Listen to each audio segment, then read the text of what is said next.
Eu sou humano e, portanto, nada do que é humano me é estranho.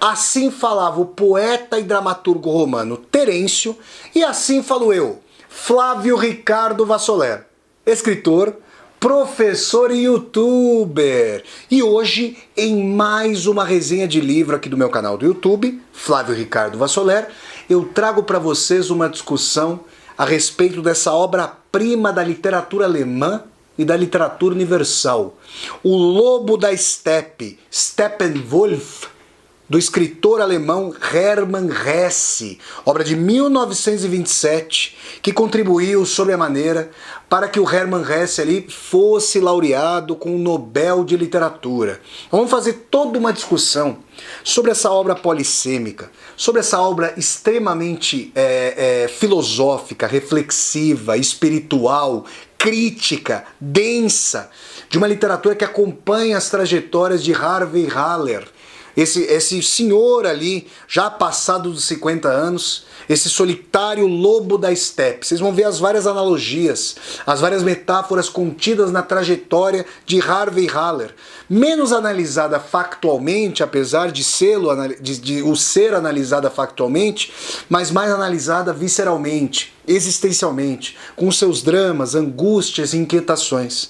Eu imagino que muitas e muitos de vocês se identificarão por estarem num canal que traz discussões de filosofia, de literatura, de história, discussões existenciais, discussões sobre o sentido, que vocês muitas vezes reflitam em conjuminação com o Lobo da Steppe. Nós já vamos começar a falar sobre isso. Mas antes, eu quero conversar com você que está assistindo a esta resenha. Se você está chegando ao canal pela primeira vez, seja muito bem-vindo e bem-vindo. Eu peço que você se inscreva aqui no canal e toque a sinetinha para poder receber as notificações. E se, ao fim dessa resenha, você gostar do conteúdo da discussão, dê um like no vídeo, curta o vídeo, dissemine esse vídeo pelas redes sociais para que nós possamos chegar a cada vez mais e mais pessoas. Deixe também, ao fim e ao cabo, o seu comentário aqui embaixo desse vídeo para eu poder conversar com você. Tudo bem? Então vamos lá, gente. Resenha sobre a obra, sobre o romance O Lobo da Steppe, obra de 1927, de autoria do mestre alemão Hermann Hesse. É importante dizer, gente, que o Hermann Hesse é um autor ocidental que está totalmente embebido da tradição oriental. É um grande conhecedor da filosofia oriental, é alguém que escreveu também um livro chamado Siddhartha. Como vocês sabem, Siddhartha é o nome de Siddhartha Gautama, aquele que viria a ascender à condição de Buda, alcançando a sua iluminação, o seu nirvana. Esse príncipe da região norte da Índia, que deixaria ali a fortaleza de seu pai, que queria fazer com que Siddhartha não conhecesse o sofrimento da vida, para alcançar iluminações, chegando a mendigar, virando ali alguém que morava nas ruas, tentando alcançar esses aspectos de superação das dimensões do ego e do sofrimento. Então Hermann Hesse é alguém muito familiarizado com a tradição de uma espiritualidade que transcende os limites do judaico-cristianismo. E do que trata O Lobo da Steppe? Bom, quando a gente imagina um lobo da steppe, apesar de nós claramente pensarmos ali na alcateia, nesse coletivo de lobos que vão transitando pela estepe em busca de sobrevida, em busca dos seus alimentos, o lobo da estepe poderia ser aquela figura solitária, aquela figura ali não propriamente gregária, e isso se associa à questão do Harvey Haller. Bom, o narrador de O Lobo da Steppe é um aparentado da locatária, daquela que aluga um quarto de sua casa para o Harvey Haller. Harvey Haller é um senhor já de mais de 50 anos, hoje seria até, na verdade, nem um senhor, né? 50 anos hoje, uma idade, aliás, até jovem, mas para um século atrás, uma idade mais velha. E o Harvey Haller é um solteiro, é um solteirão, é um camarada que tem hábitos mais noturnos, alguém que lê com contumácia, um camarada que não está muito preocupado com o asseio burguês, a limpeza burguesa da casa. Aliás, é importante dizer que o narrador tem bastante lucidez sobre os traços históricos e classistas nos costumes mais recônditos, por exemplo, da dona da casa, que não deixa um traço de pó, um traço de poeira e de sujeira na sua casa. E um dos fatores que fizeram com que o próprio narrador aconselhasse a dona da casa não alugar o quarto para o Harvey Haller é a sua impressão de desleixado, que não se veste condignamente, que tem hábitos ali de bebida e fumo, que poderia ali sujar muito o quarto da dona da casa. Mas acontece que a falta de asseio exterior do Harvey Haller não diz qualquer respeito às suas preocupações, justamente. As suas preocupações estão voltadas para as questões últimas da vida. E o seu deslocamento em relação ao mundo é porque Harvey Haller, como lobo da estepe, como grande solitário, vive uma tensão em si. E a princípio o narrador coloca essa tensão como um deslocamento em relação a essa vida moderna, capitalista, consumista, repleta de anúncios em neon, repleta de discursos de vendas de produtos, que não diz respeito às procuras mais profundas de Harvey Haller. O que ele quer saber é o que ele está fazendo aqui. O que ele quer saber é se a dimensão do sofrimento pela qual ele passa tem algum sentido ou não. As referências a Friedrich Nietzsche, esse grande filósofo alemão, esse conterrâneo do Hermann Hesse, são completamente explícitas ao longo de O Lobo da Estepe. E aí? É possível engrandecer a vida como obra, como queria Friedrich Nietzsche, por exemplo, em seu livro Assim Falou Zaratustra, passando por cima da decrepitude que há de vir? Vale frisar que o Lobo da Estepe, o Harvey Haller, já era um homem de mais de 50 anos. Então ele estava enfrentando não a dimensão da virilidade, do ardor, do patos nietzschiano propriamente afirmador da vida. A vida já se estava denegando biologicamente e se estiolando rumo ao despenhadeiro da morte. Então esse sofrimento fazia algum sentido? O flerte com o suicídio era a dimensão para a qual o Harvey Haller se encaminhava? Nas suas leituras, no seu isolamento, na sua impaciência para com os costumes tradicionais, numa vida da qual ele se achava duplamente deslocado. Deslocado historicamente pela superfluidade, pelo vazio do consumismo capitalista, e deslocado existencialmente de uma vida cujo sentido ele buscava, mas cujo sentido ele não alcançava, porque não percebia ali uma resposta definitiva para a dimensão que abre ali o ensaio do Albert Camus, esse grande escritor franco-argelino, O Mito de Sísifo. Só há uma questão filosófica verdadeiramente séria: o suicídio.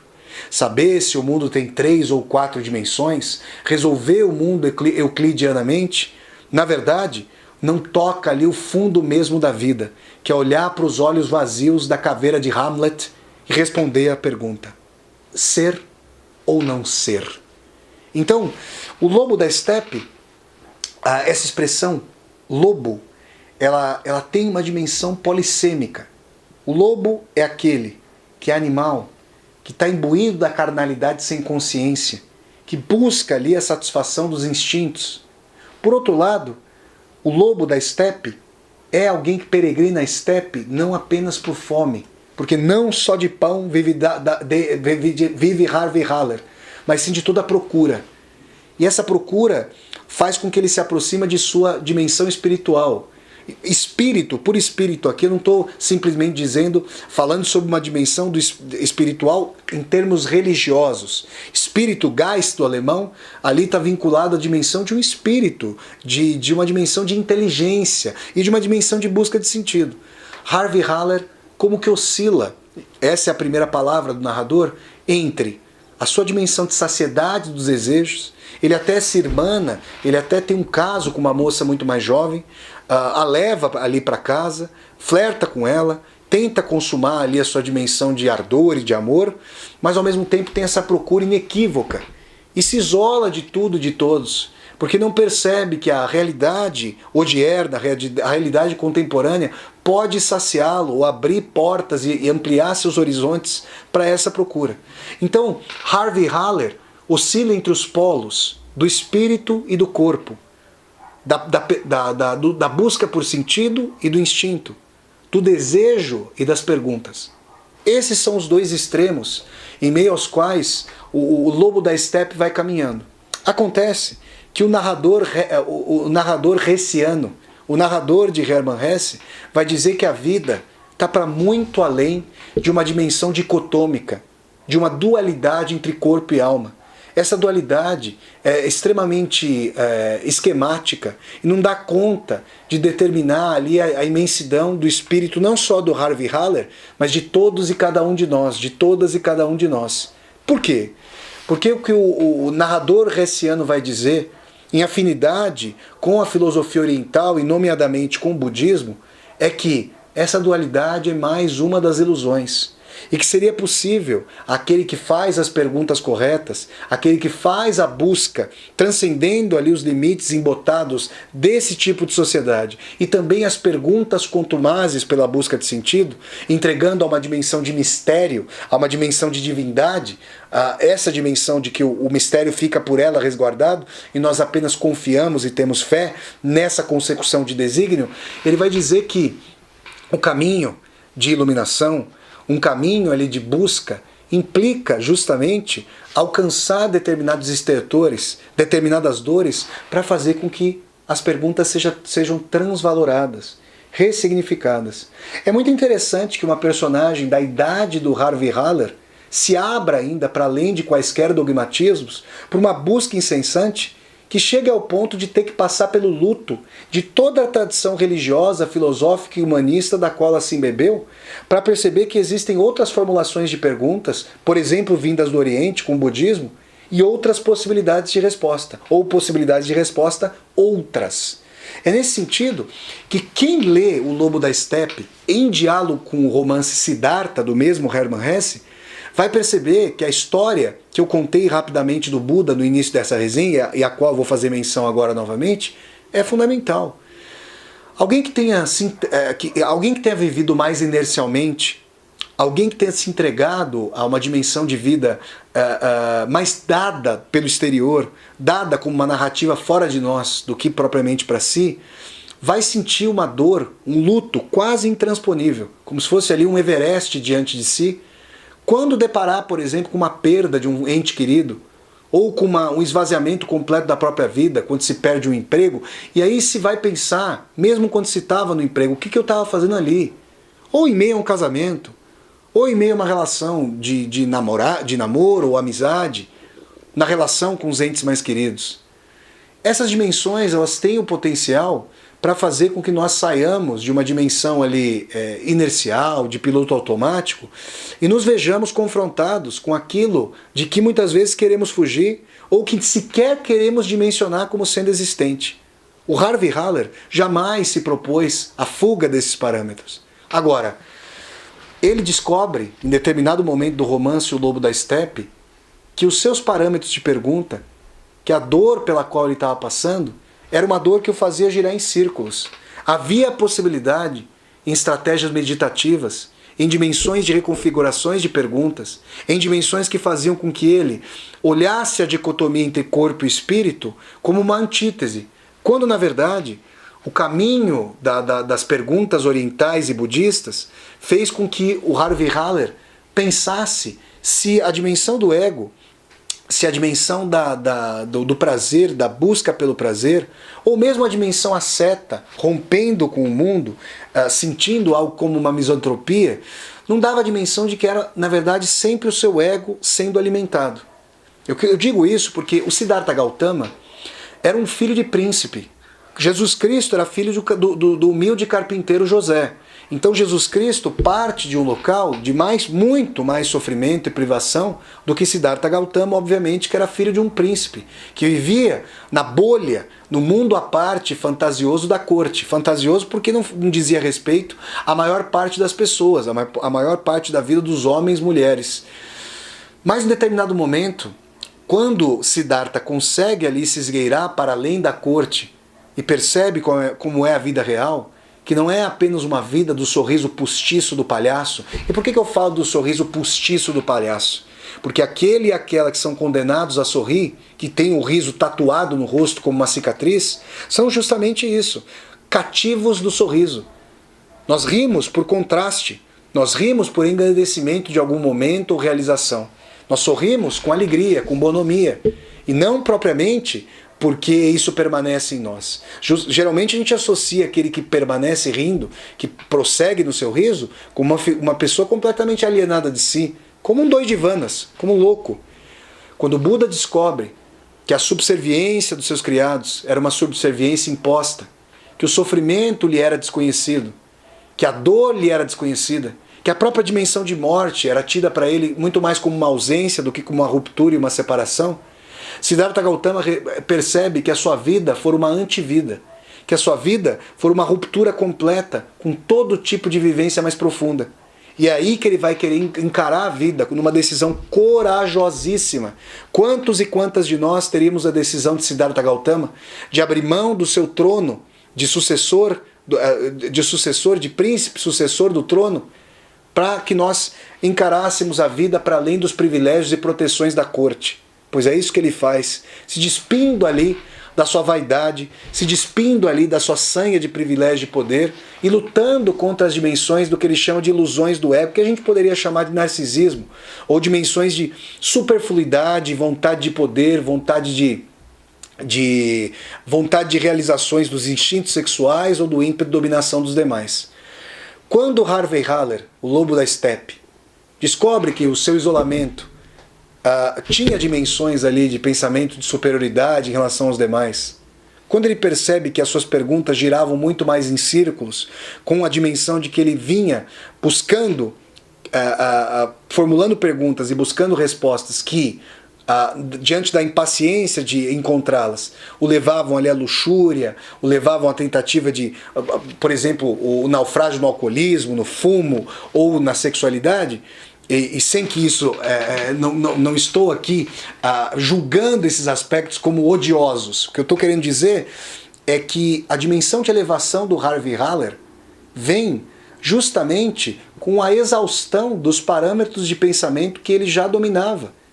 Quantos e quantas de nós, eu coloco aqui, e essa me parece uma reflexão fundamental, que essa literatura, que é muito menos fática, muito menos factual. Se você vai ler Hermann Hesse pedindo uma trama correlata, uma trama escorreita, uma trama banalizada, de começo, meio e fim, você realmente vai ter dificuldade para ler o Hermann Hesse.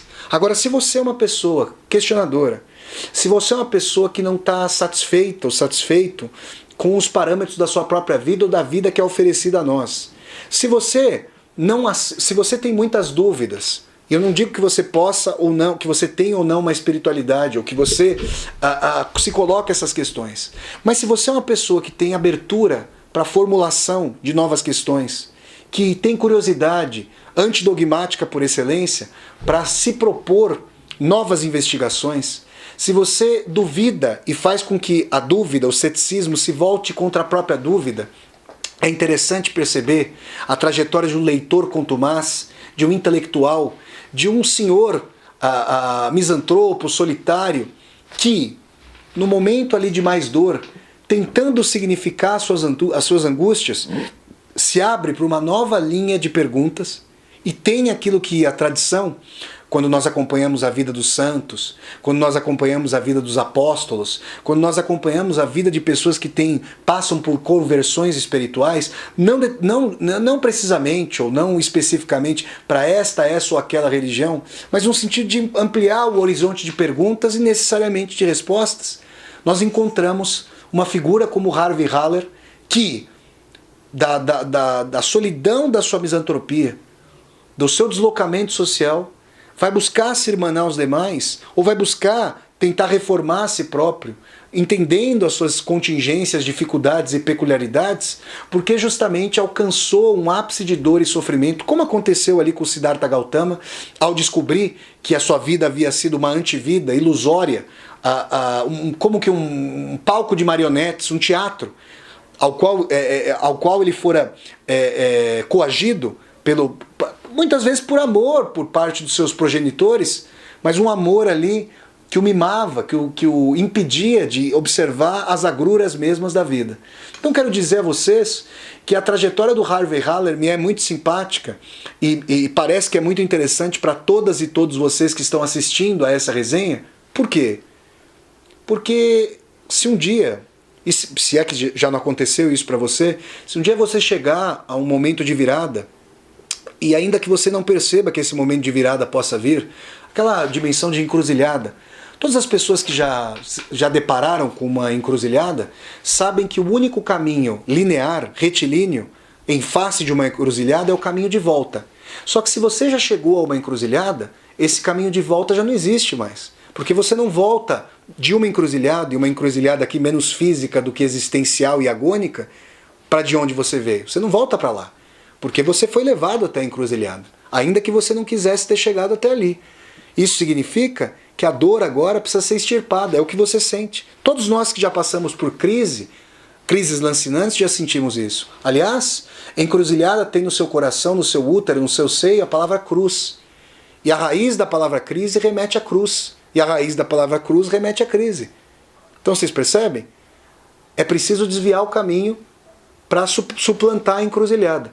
E aí, e é nesse sentido, que o Harvey Haller, no momento de crise lancinante, questiona os seus próprios paradigmas.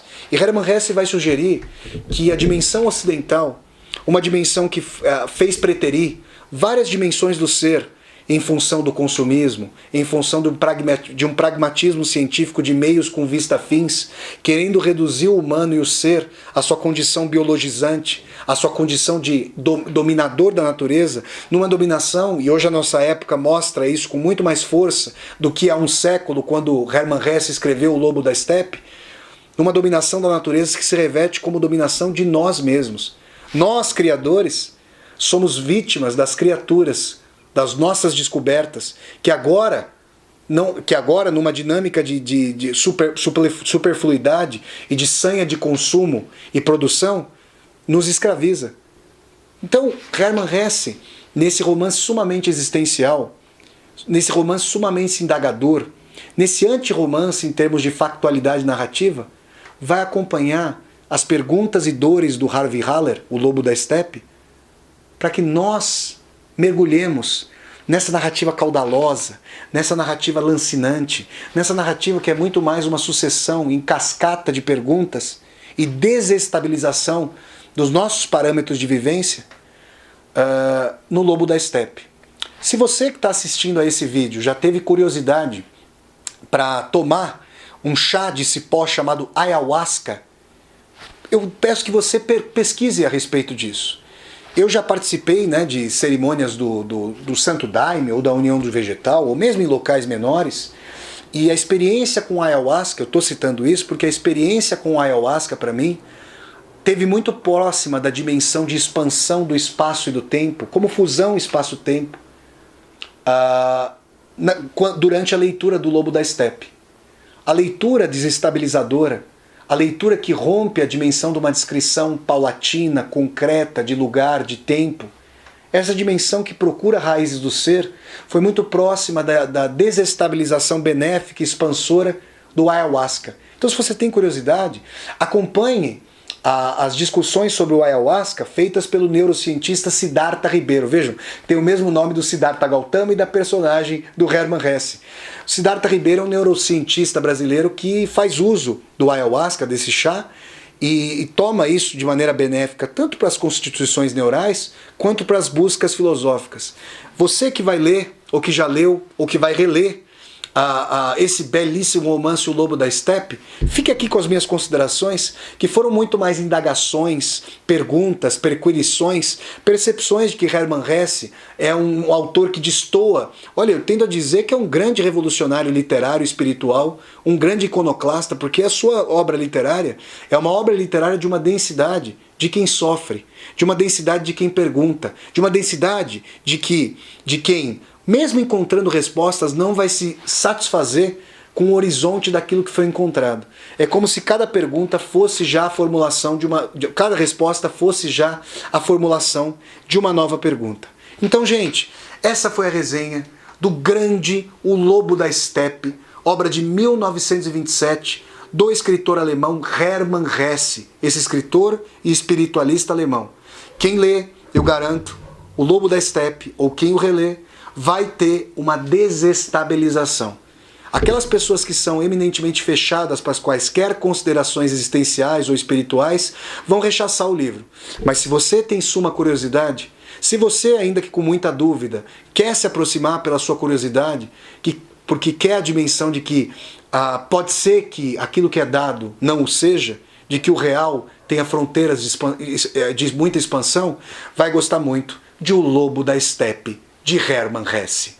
Pessoal, se vocês gostaram de mais essa resenha de romance, de resenhas de livro aqui do meu canal, eu peço que vocês deem um like no vídeo, curtam o vídeo, disseminem esse vídeo pelas redes sociais para que nós possamos chegar a cada vez mais e mais pessoas. Se você está chegando ao canal pela primeira vez, seja muito bem-vinda e bem-vindo. Eu peço que você se inscreva aqui no canal, toque a sinetinha para poder receber as notificações e deixe o seu comentário aqui abaixo desse vídeo para eu poder conversar com você.